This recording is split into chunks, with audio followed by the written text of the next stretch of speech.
Question है, proton moves along positive x axis and in an electric field exist along negative y axis, in which case proton moves undeflected. किस case में proton के अंदर कोई भी deflection नहीं आएगा। देखिए अब एक अच्छा क्वेश्चन है ये। प्रोटॉन तो पॉजिटिव एक्स एक्सिस के अलोंग जा रहा है और इलेक्ट्रिक फील्ड है नेगेटिव वाई एक्सिस के अलोंग, ठीक है। देखो प्रोटॉन किस तरफ जा रहा है बताइए, प्रोटॉन किस तरफ है, पॉजिटिव एक्स के अलोंग प्रोटॉन फेंक दिया आपने, ठीक है। और मैग्नेटिक फील्ड किस तरफ है, इलेक्ट्रिक फील्ड दे रखा है नीचे की तरफ, इलेक्ट्रिक फील्ड नीचे की तरफ दे रखा है। ये कह रहा है कि मैग्नेटिक फील्ड किस तरफ हो कि बिना ये कांस्टेंट स्पीड से जाए। मेरा मतलब ये है कि इसके अंदर डिफ्लेक्शन ना आए। यार एक बात बताओ, इसके ऊपर इलेक्ट्रिक फोर्स तो लगेगा, चार्ज पार्टिकल इधर जा रहा है तो इलेक्ट्रिक फोर्स किधर लगेगा, इसके ऊपर नीचे लगेगा ना इलेक्ट्रिक फोर्स। ये चार्ज पार्टिकल इधर जा रहा है तो इलेक्ट्रिक फोर्स नीचे लगेगा, मानते हो आप इस बात को। Electric force will be in the downward direction, ठीक है। अब एक बात बताइए, इस केस के अंदर जो मैग्नेटिक फोर्स, ये कह रहा है कि नेट फोर्स क्या होना चाहिए इसके ऊपर, जीरो। नेट फोर्स क्या होना चाहिए इसके ऊपर, जीरो होना चाहिए। नेट फोर्स जीरो कब होगा, जब मैग्नेटिक फोर्स किधर लगे, इसके ऊपर ऊपर लगेगा, ठीक है। तो ऐसा करो, इसके लिए मैग्नेटिक फील्ड किधर हो, मैग्नेटिक फील्ड पता है परपेंडिकुलर होगा, ठीक है ना। मैग्नेटिक फील्ड या तो इधर हो या इधर हो। एक रूल होता है, सुनो, एक रूल होता है कि अगर इलेक्ट्रिक फील्ड, मैग्नेटिक फील्ड और चार्ज पार्टिकल की वेलोसिटी अगर तीनों एक दूसरे के परपेंडिकुलर हो तो चार्ज पार्टिकल बिना किसी डिफ्लेक्शन के जा सकता है। ये रूल होता है, सुनो ध्यान से, दोबारा सुनना। पहले तो रूल लिखो फिर समझाता हूँ, ठीक है ना।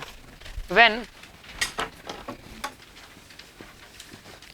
E, V and B are perpendicular to each other,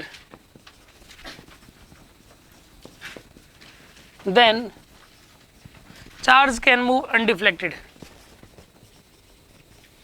Charge can move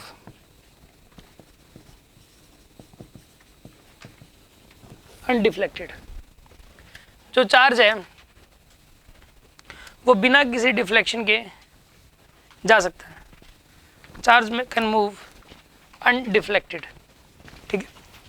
अब क्या कह रहा है ये सुनो, इलेक्ट्रिक फील्ड किस तरफ है, नीचे है, इलेक्ट्रिक फील्ड नीचे है।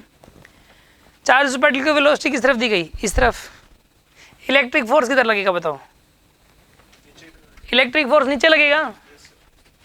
इलेक्ट्रिक फोर्स किस तरफ लगेगा, नीचे लगेगा। इसके ऊपर नेट फोर्स हम चाहते हैं जीरो हो जाए, नेट फोर्स क्या हो जाए, जीरो। उसके लिए मैग्नेटिक फोर्स किधर लगाना पड़ेगा अपने को, ऊपर लगना चाहिए मैग्नेटिक फोर्स। मैग्नेटिक फोर्स ऊपर लगेगा। अब मैग्नेटिक फील्ड चाहे तो इधर कर दो और चाहे या तो एक इस तरफ और इस तरफ में से एक करना पड़ेगा, या तो इस तरफ करना पड़ेगा या इस तरफ, क्योंकि तभी तो दोनों के परपेंडिकुलर हो पाएगा। ये वेलोसिटी इधर है, इलेक्ट्रिक फील्ड इस तरफ है, मैग्नेटिक फील्ड इस तरफ करोगे तो दोनों के परपेंडिकुलर है, और इस तरफ करोगे तो भी दोनों के परपेंडिकुलर है। इन दोनों में से कोई एक होगा। अगर इस तरफ कर दिया मान लो मैग्नेटिक फील्ड इस तरफ, तो पता है क्या होगा, V cross B, magnetic force भी नीचे ही लग जाएगा।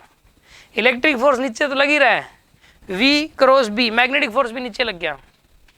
समझ आ रहा है, दोनों ही फोर्स नीचे लग गए, दोनों ही फोर्स नीचे लग गया इस केस के अंदर जो है ना। लेकिन अगर आप मैग्नेटिक फील्ड करते हो मान लो इस तरफ, मैग्नेटिक फील्ड करते हो इस तरफ, तो अब इस केस के अंदर मैग्नेटिक फोर्स ऊपर लग जाएगा। वेलोसिटी इस तरफ है, मैग्नेटिक फील्ड इस तरफ है, V cross B, magnetic force किधर लग गया, ऊपर, और इलेक्ट्रिक फोर्स किधर लग गया, नीचे, और वो कैंसिल आउट हो सकते हैं। और कैंसिल आउट हो जाएंगे तो फिर वो कांस्टेंट स्पीड से चलेगा। समझ आ रही है बात आपको।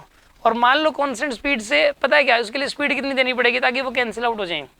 देखो यहाँ पर इलेक्ट्रिक फोर्स यानी FE is equals to FM होना चाहिए। FE की वैल्यू QE और FM की वैल्यू QVB, Q से Q कैंसिल, वेलोसिटी की वैल्यू आ गई E/B के बराबर। इसके लिए वेलोसिटी E/B होनी चाहिए। वेलोसिटी क्या होनी चाहिए, E/B। वेलोसिटी किस तरफ होनी, कितनी होनी चाहिए, E/B के बराबर, और तीनों परपेंडिकुलर होने चाहिए, ठीक है।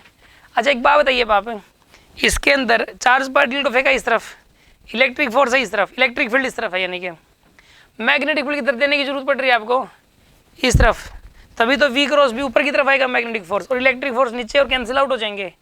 यानी कि मैग्नेटिक फील्ड किस तरफ लगाना पड़ेगा, इस तरफ, और ये वाली डायरेक्शन कौन सी है, negative Z axis, minus Z axis आएगा यहाँ पे, नेगेटिव Z एक्सिस आएगा। ठीक है ना।